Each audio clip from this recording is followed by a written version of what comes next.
Bem-vindos a mais um Giro Sindical. Esse é o Giro Sindical número 65. O Giro Sindical é uma parceria entre o DIEESE e o SINDICT. DIEESE é o Departamento Intersindical de Estatísticas e Estudos Socioeconômicos e SINDICT é o Sindicato Nacional dos Servidores Públicos Federais na área de Ciência e Tecnologia no setor aeroespacial. Esse programa vai falar sobre um tema que tem tomado os noticiários nos últimos dias e continua tomando até o momento em que a gente fazia esta gravação. Nós vamos falar sobre o Auxílio Brasil. O Auxílio Brasil é um programa que foi imposto pela medida provisória número 1061 em agosto deste ano. Hoje nós temos mais de 14 milhões de famílias atendidas pelo Bolsa Família e mais 2.400.000 famílias na fila de espera. E para comentar esse assunto com a gente, nós contamos aqui com a participação da Patrícia Pellatieri, que é economista e diretora adjunta do DIEESE. Olá, Patrícia, obrigada por estar aqui conosco.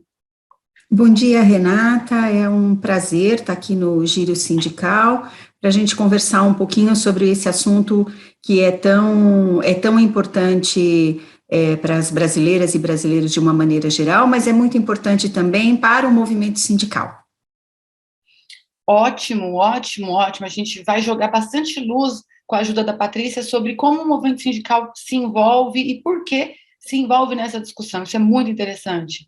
Patrícia, o Bolsa Família foi extinto depois de 18 anos de existência, tendo sido considerado um dos maiores ou o maior programa de transferência de renda do mundo, localizado, focal e com condicionalidades. A nossa pergunta, e eu acho que é de muitas pessoas, é que se nesse momento, que é um momento bastante complicado que o país está passando, onde muitas pessoas estão recebendo o auxílio emergencial, e ainda com o adendo da informação de que 22 milhões de pessoas que recebem hoje o auxílio emergencial, com o fim desse programa e a criação do Auxílio Brasil, ficam completamente desprotegidos. A pergunta é, havia alguma motivação técnica na sua avaliação para que o programa Bolsa Família fosse extinto e substituído por outro? Então, para ser muito direta na pergunta, e depois eu vou explicar um pouquinho o porquê da minha resposta, é que não há nenhuma razão técnica para extinguir o programa Bolsa Família e substituir por esse que está sendo apresentado.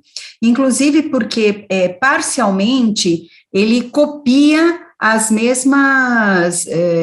por exemplo, as mesmas condicionalidades do Bolsa Família.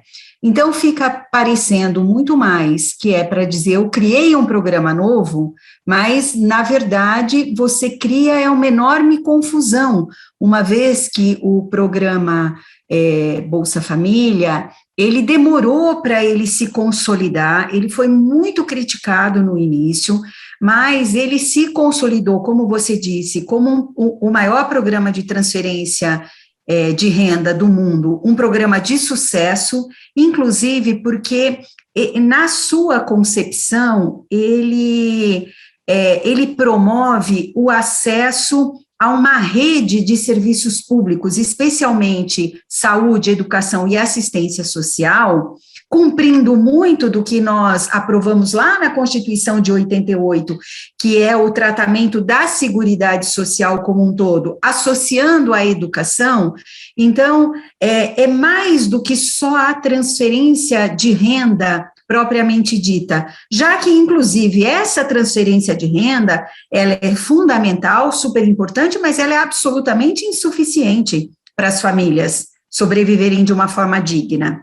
Então, do ponto de vista técnico, não há nenhuma razão para mudar o programa, e este que está sendo apresentado tem uma série de problemas que a gente pode conversar a respeito a hora que nós comparamos o que é o que é o programa Bolsa Família e o que é esse que está sendo apresentado agora. Então, vamos falar exatamente disso?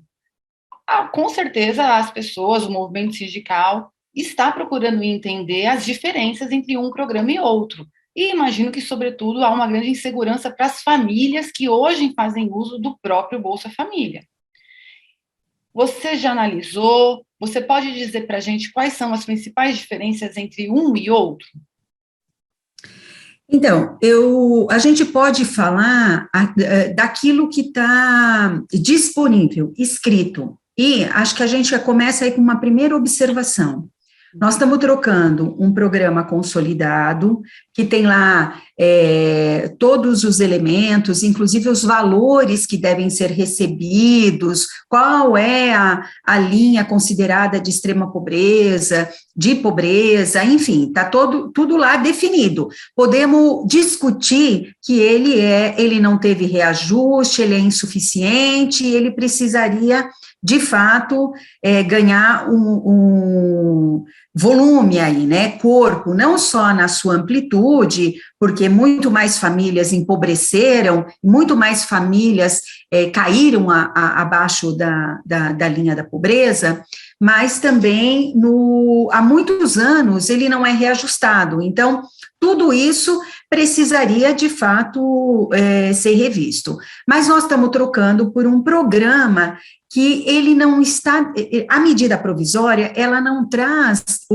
os elementos desse programa, ele não está totalmente desenhado, ele não entra nas especificidades de valores, do quanto vai receber, quais são,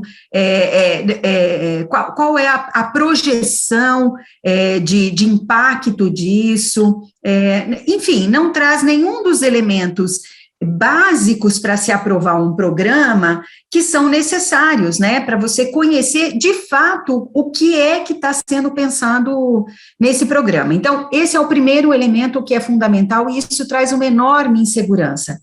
Traz insegurança do ponto de vista das contas públicas, porque não se tem ali nenhuma previsão, ele não faz parte da composição orçamentária, e não foi pensado assim, então você tem, de fato, riscos fiscais aí, porque, não porque não caiba, mas porque não foi previsto. E você tem a insegurança para as famílias, porque na medida em que você remete para frente, extingue um programa certo e remete para frente o todo, isso traz uma insegurança enorme para as famílias que recebem, que atualmente recebiam o Bolsa Família, e aquelas que estão na fila. Então, assim, não é pequeno o risco de nós termos um enorme vácuo aí, e de muitas famílias, uma grande maioria, não receber nada. Não é pequeno esse risco, dado o formato que está lá colocado e que foi aprovado o Auxílio Brasil. Bom, agora olhando daquilo que está escrito, então, portanto, nós já dissemos que não está tudo escrito. Então, mas daquilo que está escrito, a gente já consegue perceber uma série de mudanças que não são triviais, são mudanças significativas. Então, um primeiro elemento muito importante é que no programa Bolsa Família, você tinha como objetivo básico lá a promoção do acesso à rede de serviços públicos, né, como eu falei, especialmente saúde, educação, assistência social, e o combate à fome e a promoção da segurança alimentar e nutricional. Bom, no programa, no Auxílio Brasil, esse objetivo de combate à fome e a promoção da segurança alimentar e nutricional, ele desaparece, ele some do programa.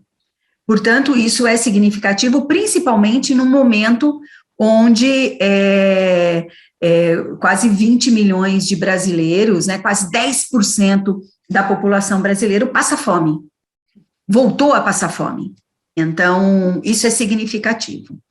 Uma segunda diferença muito importante é a questão da composição do benefício financeiro a ser pago aos participantes do programa.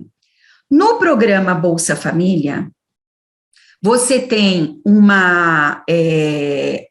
benefício básico destinado às famílias em situação de extrema pobreza. Portanto, o que está no cerne desse programa é superar a extrema pobreza e incluir essas famílias nessa rede de proteção, certo?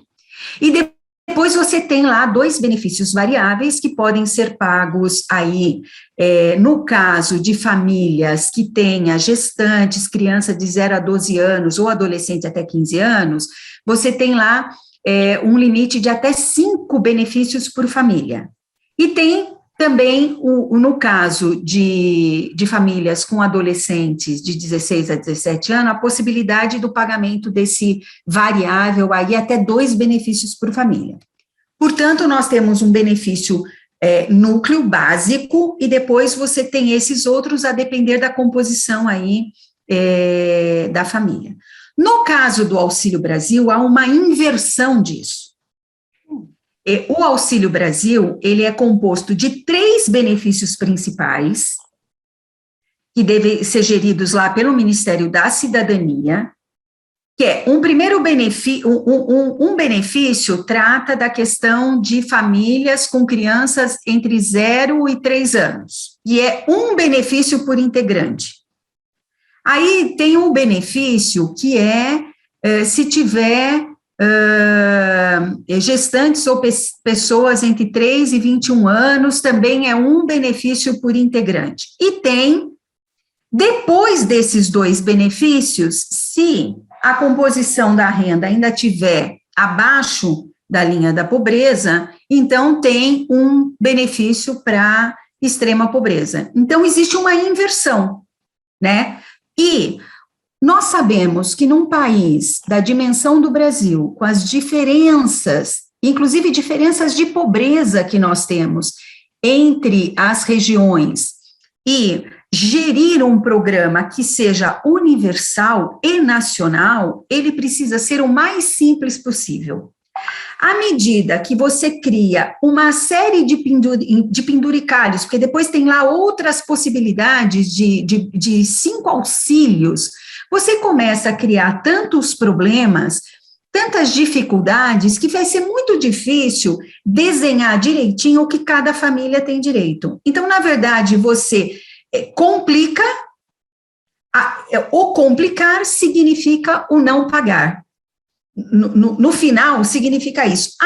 Como eu não consigo gerenciar isso, e como há muita falcatrua, porque depois sempre acontece isso, tem falcatrua, tem problemas, então vamos cortar. Então, é um jeito de você acabar não pagando, né, quando você complica. Um outro elemento muito importante aqui diz respeito também a uma inclusão, que é a possibilidade dos bancos descontarem até 30% do valor do benefício para amortizar pagamentos de empréstimos e financiamentos. Então, você fica imaginando, o valor já é tão baixo e você autoriza que parte desse recurso, que não é pequeno, que é 30%, possa ficar com o banco para pagar empréstimo e financiamento, sendo que aquele empréstimo e financiamento que possivelmente alguma dessas famílias tenha tido acesso, que não é simples, isso já está no risco do banco. Os juros é um absurdo pelo risco da inadimplência. Então, você fica imaginando a quem interessa essas mudanças que estão sendo colocadas no programa. Certamente não é as famílias pobres e muito pobres, né? Então, as principais diferenças que são muito...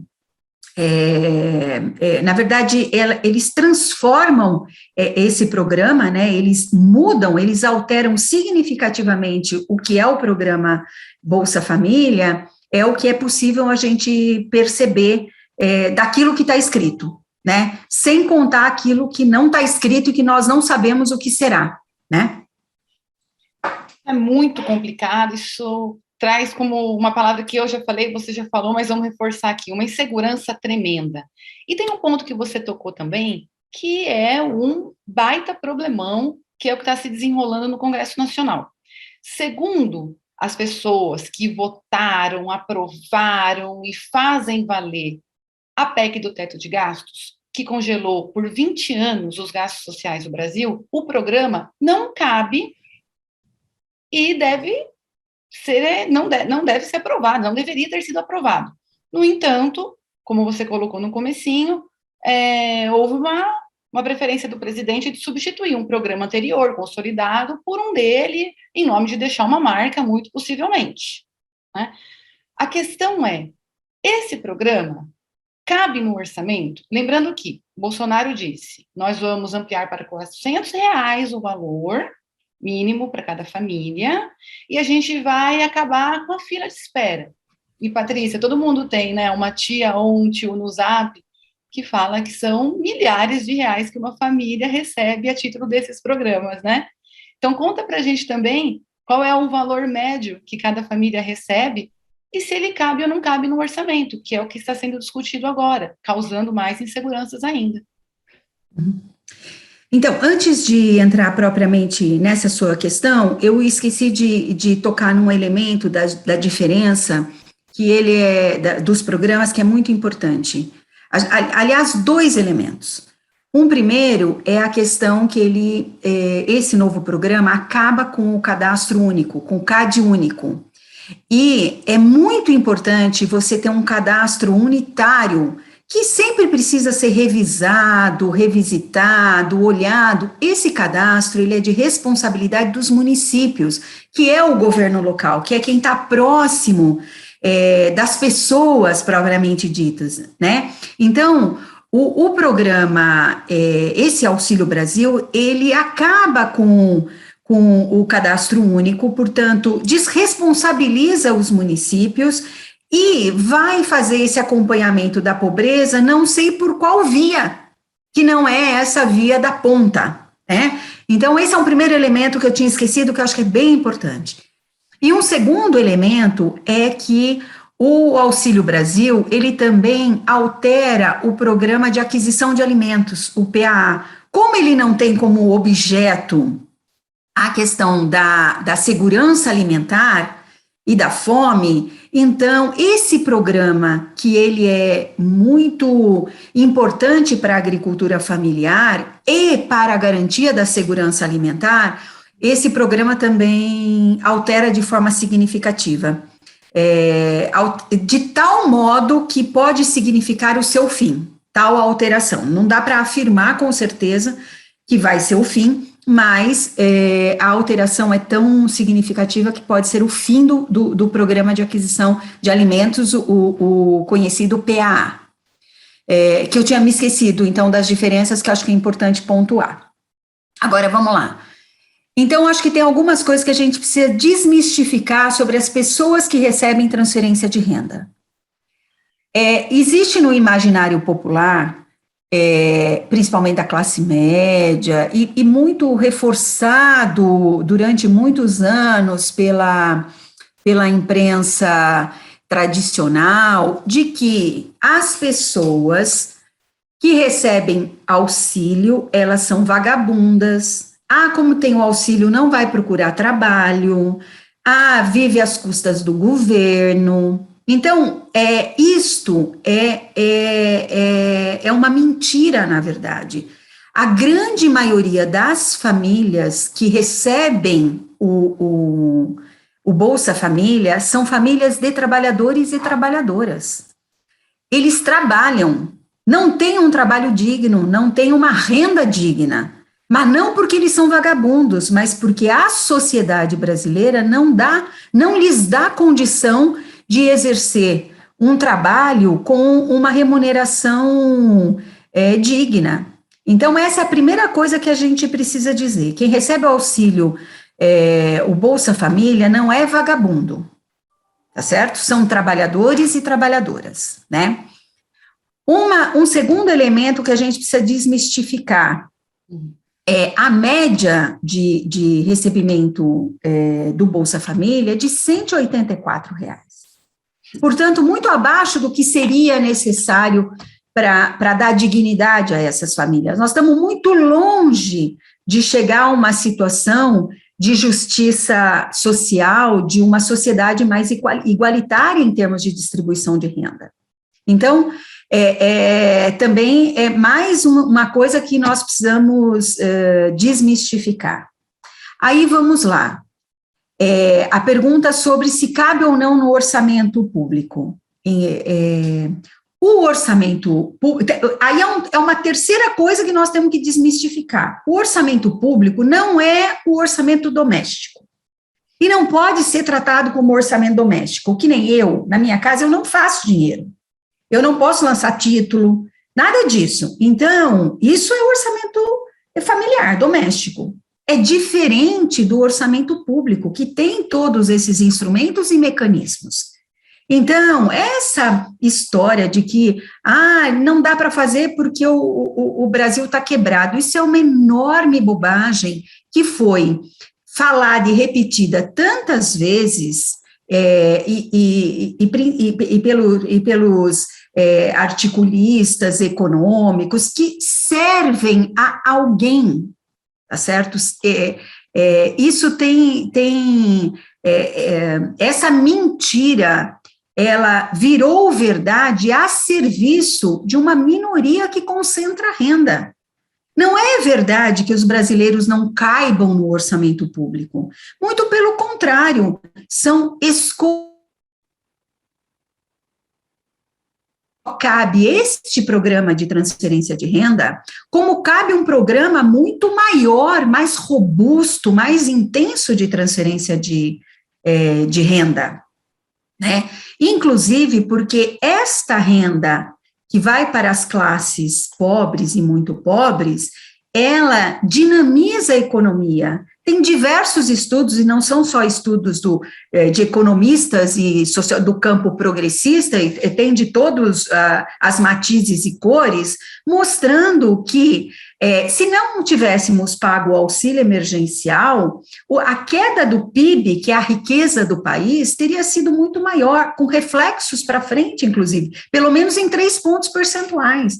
Então, esse dinheiro da transferência de renda, ele volta para a economia em forma de produção, em consequência de emprego, e volta, inclusive, também em forma de arrecadação, porque no Brasil nós temos um sistema tributário que é muito calcado nos impostos indiretos, portanto, o pobre paga muito mais imposto, né? Então, na verdade, é uma conversa muito fiada que, lamentavelmente, colou, né, porque ela vem sendo falada lá desde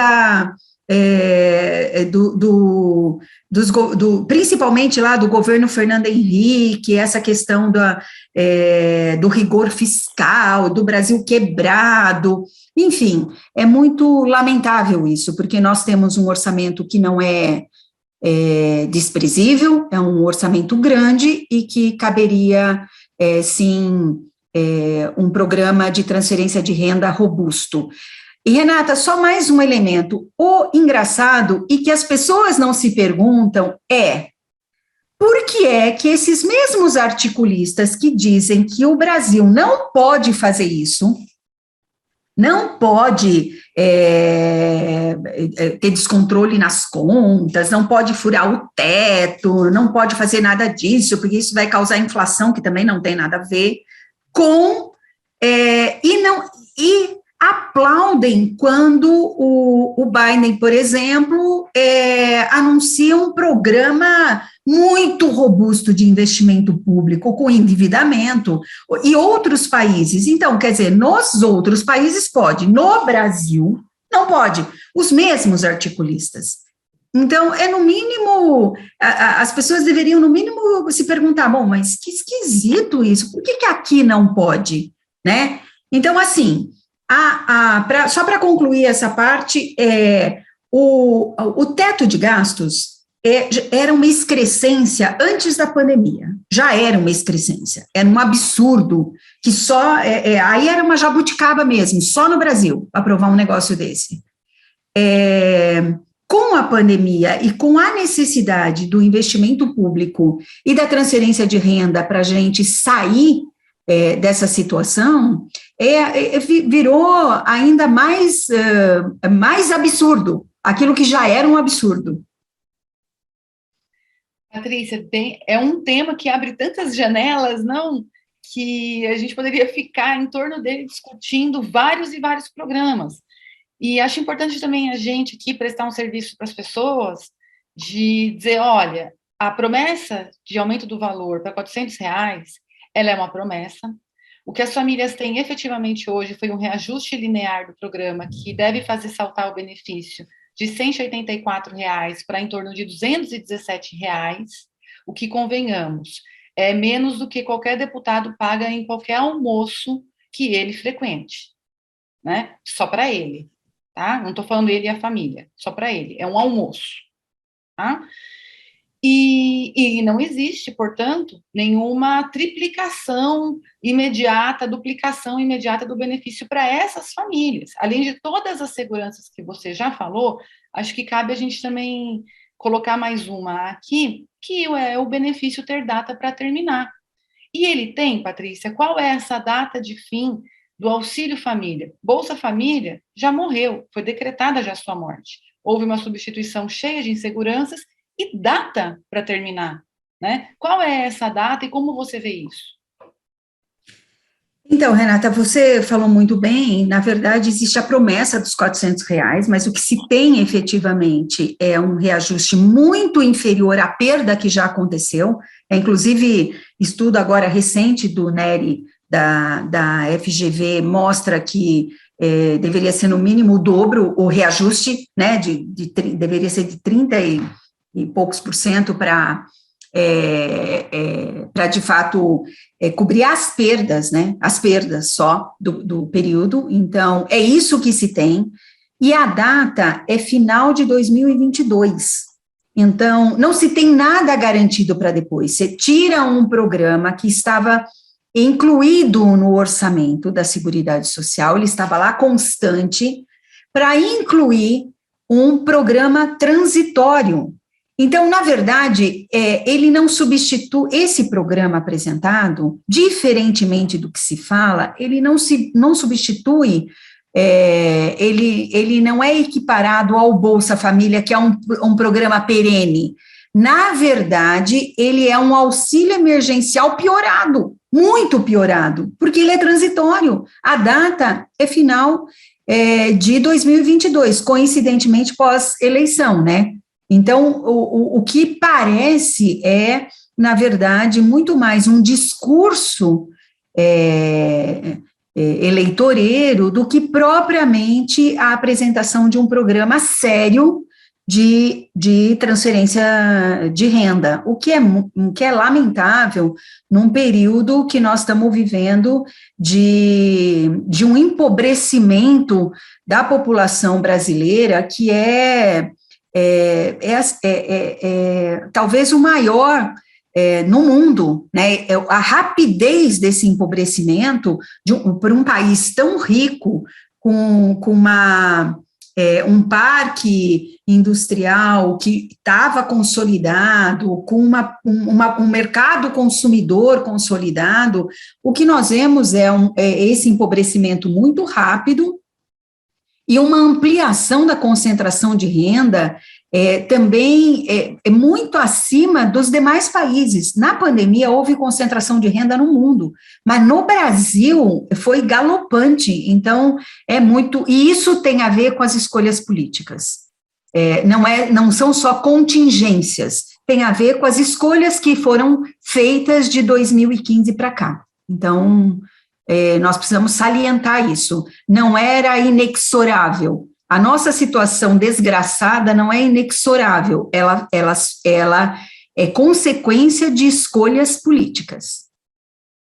Sim, e dentre esses dados que a gente pode trazer para mostrar, olha o tamanho do nosso problema, é chegar aos quase 20 milhões de pessoas na condição de extrema pobreza, que você mencionou já aqui, e que foi um salto de milhões em apenas um ano, que foi o ano da pandemia, o primeiro ano da pandemia, o ano de 2020.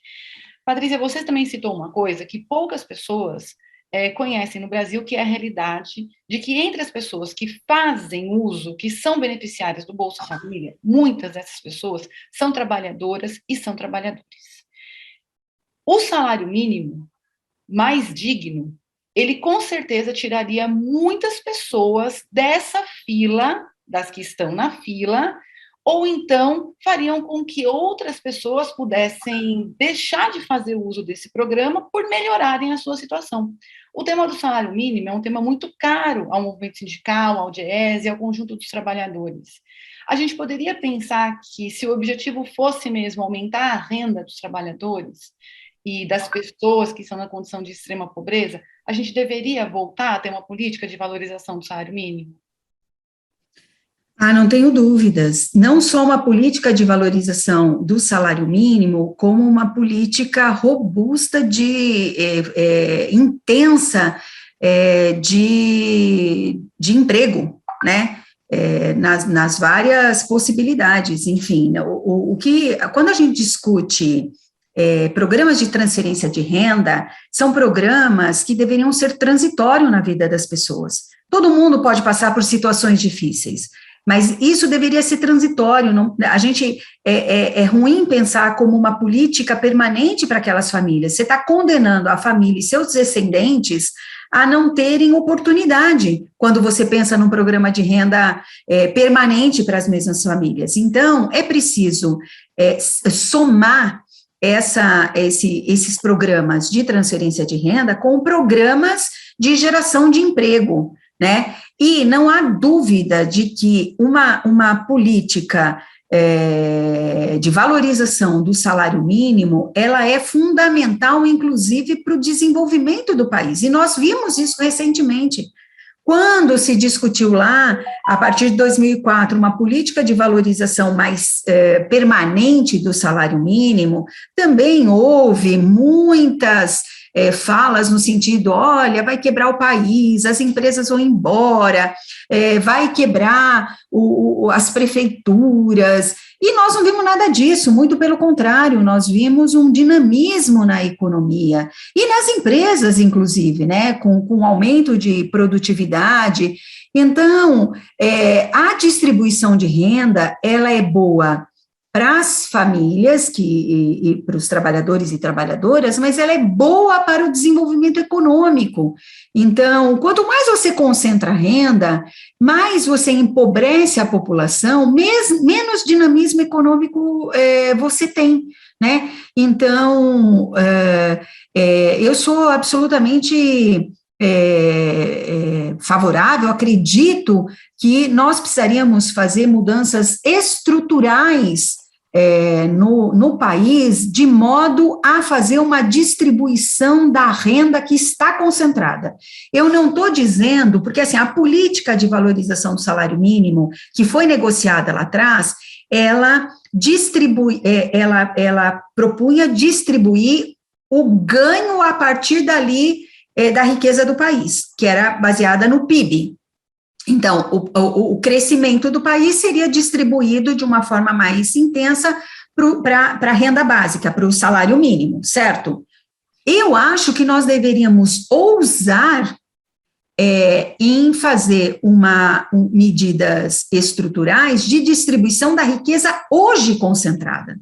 Não é razoável você ter famílias que concentram a maior parte do PIB brasileiro. Não precisa crescer para distribuir. Nós já temos riqueza suficiente para distribuir. Basta ter coragem política e força, né? E aí que eu acho que os trabalhadores organizados são fundamentais. Talvez a única saída é porque precisa forçar essa distribuição de renda concentrada hoje. Patrícia, parece que a gente vai ver um pepinão, um abacaxi sendo descascado aí nos próximos meses, com a insegurança da mudança dos programas, o fim do auxílio emergencial, que vai deixar descoberto 22 milhões de pessoas que não vão ser incluídas automaticamente no Auxílio Brasil, ou tem qualquer outra previsão de uma renda mínima. né? E uma situação ainda de muitas incertezas diante da própria pandemia, que a gente não tratou muito aqui, mas é o que está sempre no nosso cenário, está fazendo parte da nossa vida, e a gente fala, pensa e respira nesse contexto. E aí, por fim, eu queria te fazer uma última pergunta, que é uma coisinha que você começou lá na sua primeira fala, que é, olha, a maioria das pessoas que recebem esses benefícios, elas são trabalhadoras, são trabalhadores, mas elas estão na informalidade, elas estão no bico, elas estão fazendo construção para outras pessoas da família ou para si mesmas. Elas não são pessoas que, na sua maioria, apesar de trabalhadoras e trabalhadores, têm carteira assinada. Então, elas não estão no horizonte imediato do nosso movimento sindical. E mesmo assim, você falou, olha, o movimento sindical tem que se preocupar com isso sim, né? Explica um pouquinho mais para a gente essa sua fala, essa sua posição. Então, eu acredito, Renata, ainda acredito que o movimento sindical é a organização que pode fazer a diferença, né? Fazer a diferença nessa disputa, porque nós só conseguiremos, de fato, fazer mudanças significativas num caminho de maior justiça social, se nós nos organizarmos enquanto povo. E quando eu falo do povo, eu estou falando de trabalhadores e trabalhadoras, que é a grande maioria da população brasileira. Independentemente da sua condição contratual, eu estou falando até, inclusive, do trabalho reprodutivo, do trabalho de grande parte das mulheres. Alguém, quer dizer, as organizações precisam olhar para isso e organizar esses trabalhadores e trabalhadoras de modo a fazer essa disputa. Porque, veja, se nós formos esperar que a institucionalidade, então os deputados, o governo, resolvam essa questão e resolvam mudar e distribuir renda, nós vamos ficar esperando, porque são muitos os interesses, e são interesses poderosos que estão aí, né? Então, para fazer a transformação só vai acontecer se houver mobilização popular. E mobilização popular significa incluir e organizar todos e todas. Portanto, é fundamental que o movimento sindical, se quer ser vanguarda, articulador dessa transformação, e eu acho que é quem tem maior capacidade para isso, deve estar olhando e disputando e organizando esses trabalhadores e trabalhadoras, independentemente da sua condição contratual. Isso também é outra janela que a gente abre aqui, que dá muito pano para manga, e a transformação do movimento sindical, uma reforma sindical, aí ela se faz necessária, ao meu ver, diante das suas palavras, para que a gente consiga realmente incluir esses trabalhadores e que eles também possam, inclusive, decidir rumos do próprio sindicalismo, mesmo aquele que não tem a carteira assinada. Olha, essa foi uma conversa que geraria 10, 15, porque são muitas janelas abertas, mas eu espero que com isso a gente tenha conseguido esclarecer um pouco as pessoas sobre as mudanças. A gente dividiu aqui, né, Patrícia, muito a nossa insegurança com o que vai acontecer daqui para frente. Vamos acompanhar, junto do movimento sindical, junto dos nossos instrumentos, a partir do DIEESE, a partir das instituições parceiras que fazem isso também, e torcer para que, apesar de a gente achar que tem muita coisa para dar errado, para que o menos dê de errado possível, porque quem vai estar prejudicado é a ponta, e a ponta a gente está falando de pessoas que precisam de R$100, que não pagam o gás, né? Então, isso. Patrícia, queria te agradecer, né, passar para você e fazer seus comentários finais, e eu sou Renata Belzunces e apresentei mais um Giro Sindical. Bom, obrigada, Renata, obrigada a quem nos acompanha e vai nos acompanhar, porque fica gravado. Espero que a gente, de fato, tenha trazido aí os principais elementos. Vamos continuar acompanhando, como você disse, né, Renata, e acho assim, é uma obrigação de todos e todas estar à frente de todas as disputas, mesmo que elas sejam difíceis, Essa ideia de que, eu não discuto política, eu não falo política, também é algo que a gente tem que superar, porque quando você abre mão de discutir política, você abre mão das decisões para a sua vida, então outros vão decidir, e vamos combinar que o que está sendo decidido é muito ruim. Então, acho que esse seria um recado final para todos e todas, independentemente da sua condição, participe de alguma forma das decisões do país. Obrigada. Seguimos.